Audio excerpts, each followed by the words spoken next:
ప్రియమైన మిత్రులారా, అందరికీ కూడా ప్రభు క్రీస్తు పేరట శుభాభివందనములు తెలుపుతూ ఉన్నాను.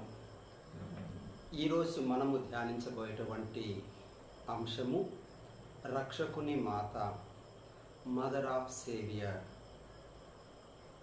ఈ బిరుదుకు సంబంధించినటువంటి చిత్రపటాన్ని మనము గమనించినప్పుడు రెండు భాగాలుగా ఉంటూ ఉంది.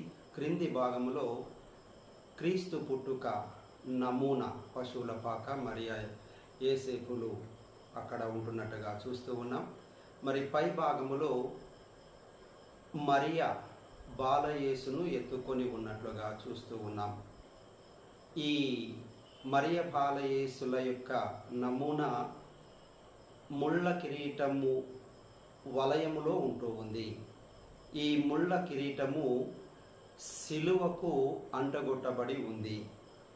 ముళ్ళ కిరీటము చుట్టూ కూడా ముళ్ళు మాత్రమే కాకోకుండా క్రీస్తు ప్రభువును 30 వెండి నాణెములకు అమ్మినప్పటి నుండి క్రీస్తు సిలువలో మరణించి అటు వెనుక ఆయనను దించడానికి ఉపయోగించిన నిచ్చెన, అంటే ఈ మధ్యకాలములో ఉపయోగించినటువంటి అన్ని పరికరాలు ప్రభు యొక్క శ్రమలను గూర్చి తెలియపరుస్తూ ఉన్నాయి. బహుశా అవి కొరడాలు కావచ్చు, సుత్తే కావచ్చు, లేకపోతే ఆయన చెమర్చినటువంటి రక్త చెమట కావచ్చు. ఇవన్నీ కూడా అందులో ఆ వలయ ఆకారంలో ఉండేటువంటి దానికి అంటించబడి ఉన్నాయి. బాలయేసు చేతిలో ఒక సిలువ ఉంది. బాలయేసు ఆ సిలువను చూపెడుతున్నట్టుగా ఉంటూ ఉంది.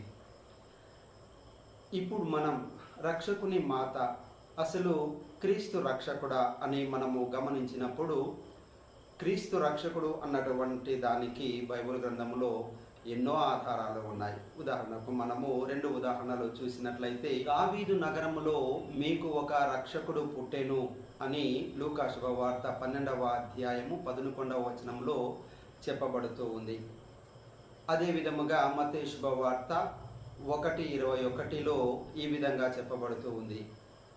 ఆమె గర్భము ధరించి ఒక కుమారుని కనును, ఆయన తన ప్రజలను రక్షించును లేదా కాపాడును అని వాక్యము తెలియజేస్తూ ఉంది. మరి 2 వాక్యాలు కూడా ప్రభు క్రీస్తు రక్షకుడు అని తెలియపరచడం జరుగుతూ ఉంది. మరి ప్రభు రక్షకుడు, మరి ఆ రక్షకుని లోకమునకు తెచ్చినటువంటిది మరియా, ఆయనకు జన్మనిచ్చింది కాబట్టి రక్షకుని తల్లి, రక్షకుని మాత అని ఈ బిరుదు ద్వారా విదితమవుతూ ఉంది. అయితే రచన ప్రణాళికలో మరియా కేవలము ఆ క్రీస్తుకు జన్మనివ్వటములో మాత్రమే ముడిపడి ఉందా, లేకపోతే అంతకు ముందు కూడా ఉందా అంటే, ఇది సృష్టి ప్రారంభము నుండి కూడా మరియా ఈ రక్షణ ప్రణాళికలో భాగస్వామిని అయి ఉంటూ ఉంది. ఆదామవ్వలు తప్పు చేసినప్పుడు దేవుడు వారిని శిక్షిస్తూ వారికి ఒక అభయస్థాన్ని ఇస్తూ ఉన్నాడు. ఒక స్త్రీ ఆమె సంతతి నీ మడమలు నలగద్రొక్కును అన్నటువంటిది ఈ వాగ్దానం. మరి ఆ స్త్రీనే మరియా, మరి ఆ స్త్రీ సంతతినే రక్షకుడనబడు క్రీస్తు. అది ఆ రక్షణ కార్యాన్ని క్రీస్తు పరిపూర్తి చేస్తూ ఉన్నాడు. రక్షణ చరిత్రలో మరియా అను అంశమును గురించి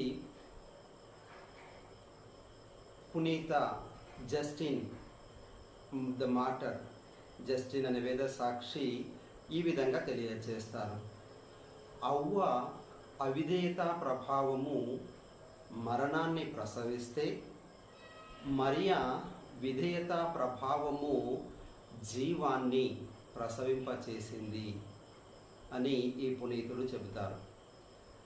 అదే విధముగా ఇరేనియస్ అన్నటువంటి పునీతుడు చర్చ్ ఫాదర్ ఈ విధంగా చెబుతారు. అవ్వ అవిధేయత మరణ కారణమైతే మరియ విధేయత రక్షణకు కారణం అయ్యింది అని ఈ పునీతుడు చెబుతారు. అయితే ఇంతకు రక్షణ అన్నటువంటిది కేవలము దేవునికి మాత్రమే సంబంధించినదా, లేకపోతే దేవుడు తన యొక్క రక్షణ కార్యాన్ని ఇతరులతో పంచుకున్నాడా అని మనము తెలుసుకునే ప్రయత్నం చేద్దాం. ఎందుకంటే మొదటి తిమోతి 2:5లో క్రీస్తు మాత్రమే మధ్యవర్తి అన్నటువంటి వాక్యము అక్కడ ఉంది. మరి ఆ వాక్యాన్ని ఎంతోమంది విచిత్రమైనటువంటి విధంగా దాన్ని వాడుతూ క్రీస్తు మాత్రమే మధ్యవర్తి, ఇక ఎవరు కూడా రక్షణలో మధ్యవర్తిత్వము లేక ఇతరమైనటువంటి ఏది కూడా లేదు అన్నటువంటి విధంగా వాదిస్తూ ఉంటారు. అయితే క్రీస్తు ప్రభువు విషయానికి వచ్చినప్పుడు క్రీస్తు ప్రభువు తన యొక్క కార్యాన్ని, కార్యభారాన్ని, రాజ్యభారాన్ని, యాజకత్వాన్ని ఈ విషయాలను ఆయన మాత్రమే చేశాడా, లేకపోతే ఆయన తనకుండేటువంటి అధికారాన్ని, యాజకత్వాన్ని లేదా ఇతరమైనటువంటి కార్యాలను, విధులను వేరే వాళ్ళతో పంచుకున్నాడా అన్నటువంటి విషయాన్ని మనము తెలుసుకునే ప్రయత్నం చేద్దాం. క్రీస్తు మంచి కాపరి, క్రీస్తు మంచి కాపరి అన్నటువంటి అంశము మనకు యోహాను శుభవార్త 10వ అధ్యాయము 11-16 వచనాల మధ్యలో మనము చూస్తూ ఉన్నాం. అయితే మొదటి పేతురు గారు రాసినటువంటి లేఖలో 5-4 వచనములో క్రీస్తు ప్రధాన కాపరి అని అక్కడ చెప్పబడుతూ ఉంది. ఇక్కడ ప్రధాన కాపరి అంటే ఇతరమైనటువంటి కాపరులు వారికంటే తక్కువ స్థాయిలో లేక దిగువ స్థాయిలో ఇతరమైన కాపరులు ఉన్నారు అన్నటువంటిది ఇక్కడ అర్థం విదితం అవుతూ ఉంది. రెండవదిగా మత్తయి శుభవార్త 19:28లో తీర్పు గురించి ప్రభు మాట్లాడుతూ, నాతో పాటుగా 12 మంది అపోస్తులు 12 సింహాసనాల మీద ఆసీనులై 12 గోత్రముల ఇశ్రాయేలు ప్రజలకు తీర్పు చెప్పెదరు అని ప్రభువు తెలియచేస్తూ ఉన్నారు.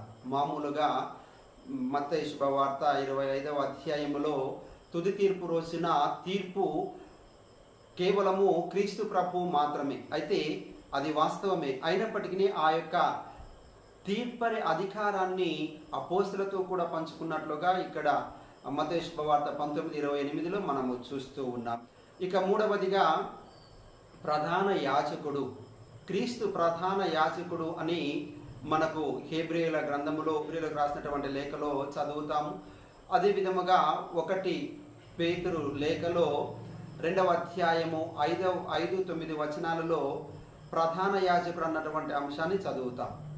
అయితే ఈ ప్రధాన యాజకత్వాన్ని ప్రభువు ఇతరులతో కూడా పంచుకున్నట్లుగా ఎన్నో సందర్భాల్లో మనము బైబిల్లో చూస్తాం. ప్రధానంగా దర్శన గ్రంథము 1వ అధ్యాయము 6వ వచనములో ఆయన యాజక రాజ్యమును ఏర్పాటు చేసెను, యాజక రాజ్యమునే ఆయన ఏర్పాటు చేశాడట.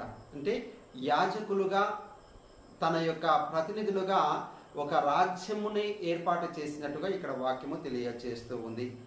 ఇక అంతేకాదు ఆయన యొక్క రాజ్యాధికారాన్ని కూడా ఆయన ఇతరులతో పంచుకున్నట్టుగా మనము దర్శన గ్రంథము 5వ అధ్యాయము 8వ వచనములో చూస్తూ ఉన్నాం. యాజకులు ఆయన చేత ఎన్నిక గావింపబడినటువంటి వారు ఈ భూమిని పరిపాలింతురు అని తన యొక్క రాజరిక అధికారాన్ని వారితో పంచుకున్నట్లుగా ఇక్కడ చదువుతూ ఉన్నాం. అంతేకాదు మిత్రమా, రక్షణ కార్యాన్ని కూడా ఆయన పంచుకున్నట్లుగా పునీత పౌలు గారి మాటల్లో మనము చూస్తాం. మొదటి తిమోతికి రాసినటువంటి లేఖలో 4:16 వచనములో ఈ విధంగా చెప్పబడుతూ ఉంది, నిన్ను నీ బోధనలను గూర్చి జాగ్రత్త వహింపుము, ఇట్లు చేసినచో నిన్ను నీ బోధనలను వినువారిని కూడా నీవు రక్షించిన వాడు కాగలవు.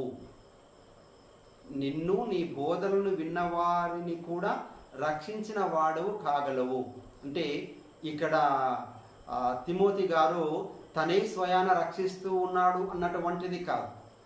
ఆ రక్షణ కార్యములో మిగతా వారిని కూడా భాగస్వాములను చేయడానికి ఈ తిమోతి గారు ఒక సాధనము, అతని ద్వారా రక్షింపబడుతూ ఉన్నారు అన్నటువంటి అర్థము పునీత పౌలు గారి యొక్క ఉద్దేశం. కావున ప్రియమైన సహోదరి సహోదరులారా, ఈ రక్షణ కార్యము క్రీస్తు మనకు అందరికీ కూడా ఉచితముగా సంపాదించి పెట్టాడు. He paid the praise.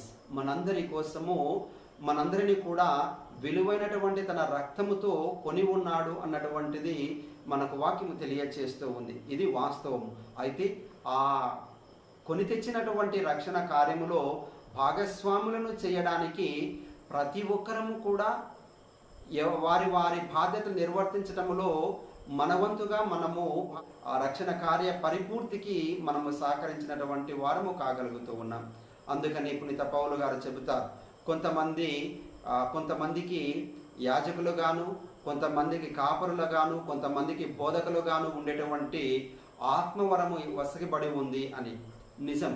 So క్రీస్తు ప్రభు యొక్క రక్షణ కార్య పరిపూర్తిలో ప్రతి ఒక్కరము కూడా వారి వారి బాధ్యతలను నిర్వర్తించటము ద్వారా ఆ రక్షణ కార్యాన్ని పరిపూర్తి కావడానికి మనవంతుగా మనము కూడా భాగస్వామ్యాన్ని పొందుకుంటూ ఉన్నాము.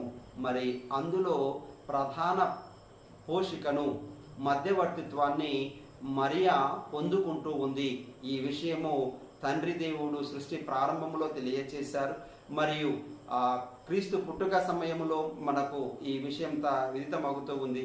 క్రీస్తు పరిచర్య సమయంలో కూడా మరియా ఆయన చెప్పినట్లు చేయండి అనడం ద్వారా ఆ కుటుంబాన్ని కాపాడినట్టుగా మనము వింటూ ఉన్నాము. అది క్రీస్తు ద్వారా, మరియనే స్వతహాగా కాదు, క్రీస్తు ద్వారా వారికి ఆ రక్షణను లేక కాపుదలను, ఆ యొక్క అవసరతను ఆమె తీరుస్తూ ఉంది. కావున ఆమె ఆ రక్షకునికి తల్లి అని శ్రీసభ బోధిస్తూ ఉంది.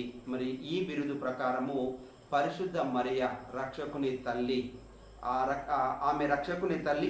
మనమందరము కూడా ఆ రక్షణ కార్యములో మనవంతుగా మన బాధ్యతను నెరవేర్తించినప్పుడు మనము కూడా అందులో భాగస్వాములము అవుతూ ఉన్నామన్నటువంటి విషయాన్ని గుర్తించగలగాలి. కావున ప్రియమైన సహోదరి సహోదరులారా, ఈ రక్షణ కో రెడీమర్ అన్నటువంటి ఈ అంశాన్ని మనమందరము కూడా రక్షణ భాగస్వాములము అన్న అంశాన్ని పరిపూర్తిగా అర్థము చేసుకుంటూ రక్షణ కార్యములో మనవంతుగా చేయవలసినటువంటి బాధ్యతలను దయగల దేవుడు మనలను ఆశీర్వదించాలని, తగినటువంటి ఫలాన్ని దయచేయాలని ఈ యొక్క ప్రార్థనతో మనము ముగించుకుందాం.